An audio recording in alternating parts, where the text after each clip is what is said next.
അനീഷ് കുമാർ നമുക്കൊപ്പം ചേരുന്നു. അനീഷ്, ഒട്ടും പ്രവചിക്കാൻ കഴിയാത്ത മണ്ഡലം ഏതാണ് എന്നൊരു ചോദ്യമുണ്ടെങ്കിൽ അതിൽ ആദ്യത്തെ പേര് വടകരയുടേതാണ്. രാഷ്ട്രീയം തന്നെ ഏറ്റവും അങ്ങേയറ്റ നിൽക്കുന്ന ഒരു മണ്ഡലമായി വരുന്നു. അവസാന ലാപ്പിൽ പോലും ഇത്രയേറെ ട്വിസ്റ്റുകൾ നടക്കുന്ന, ഇത്രയേറെ പ്രചാരണ വിഷയങ്ങൾ മാറി മറിയുന്ന മറ്റൊരു മണ്ഡലം ഉണ്ടാവുകയില്ല. ഇനി 5 ദിവസം മാത്രം പോളിംഗ് ബൂത്തിലെത്താൻ നിൽക്കെ പലതരത്തിലുള്ള വിഷയങ്ങൾ ഉയർന്നു വരുന്ന ഒരു സാഹചര്യമുണ്ട്. ആർക്കൊപ്പമാണ് ലാസ്റ്റ് ട്രെൻഡ് എന്നെങ്ങനെ പ്രവചിക്കാം?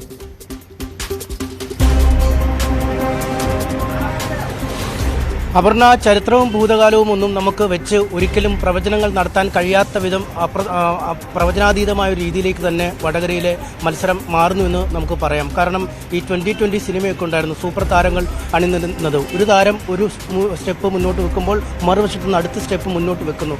ആ രീതിയിൽ തന്നെയാണ് വടകരയിലെ ഓരോ ദിവസങ്ങളും നീങ്ങിക്കൊണ്ടിരിക്കുന്നത്. നേരത്തെ തന്നെ ആദ്യം സ്ഥാനാർത്ഥിയായി പ്രഖ്യാപിച്ചത് കെ ശൈലജയാണ് മുന്നണി സ്ഥാനാർത്ഥികളിൽ.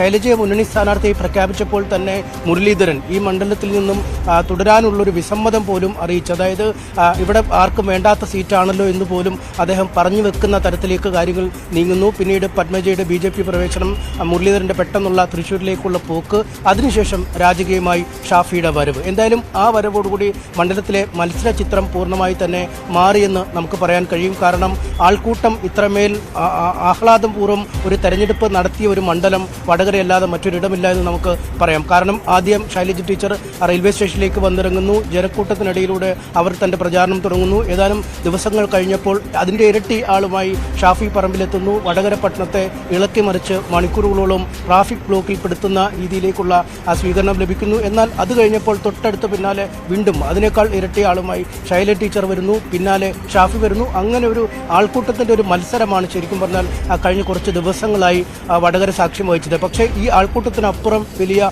വിഷയങ്ങളിലേക്ക് തെരഞ്ഞെടുപ്പ് പ്രചാരണം നീങ്ങുന്ന കാഴ്ച കാണാം. കാരണം നമുക്കറിയാം 2004 മറ്റുമൊക്കെ ഏറ്റവും വലിയ ഭൂരിപക്ഷത്തിൽ ജയിച്ച ഒരു മണ്ഡലം, സതീദേവി 1,30,000 വോട്ടിന് ജയിച്ച മണ്ഡലമാണ്.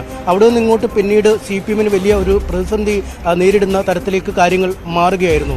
ഓരോ ലോക്സഭാ തെരഞ്ഞെടുപ്പിലും വലിയ വോട്ടിന് അല്ലെങ്കിൽ ചെറിയ വോട്ടിനൊക്കെ മുല്ലപ്പള്ളിയും മറ്റും ജയിക്കുമ്പോഴും നിയമസഭാ മണ്ഡലങ്ങളൊക്കെ ഏതാണ്ട് 1-2 ഒഴികെ ബാക്കിയെല്ലാം CPM നിലനിർത്തുന്ന കാഴ്ച. കെ മുരളീധരൻ വലിയ വിജയം നേടിയ ശേഷം പിന്നീട് നടന്ന നിയമസഭാ തെരഞ്ഞെടുപ്പിൽ നമുക്കറിയാം വടകരയിൽ നിന്ന് RMPയുടെ സ്ഥാനാർത്ഥിയായി KK രമ മാത്രമാണ് ജയിച്ചത്. അതിനു മുമ്പ് നടന്ന തെരഞ്ഞെടുപ്പിലും UDF ജയിച്ചപ്പോൾ കൂത്തുപറമ്പിലും തലശ്ശേരിയും പോലുള്ള ചില ഇടങ്ങളിൽ മാത്രമാണ് ലീഡ് നേടാൻ പോലും കഴിഞ്ഞത്.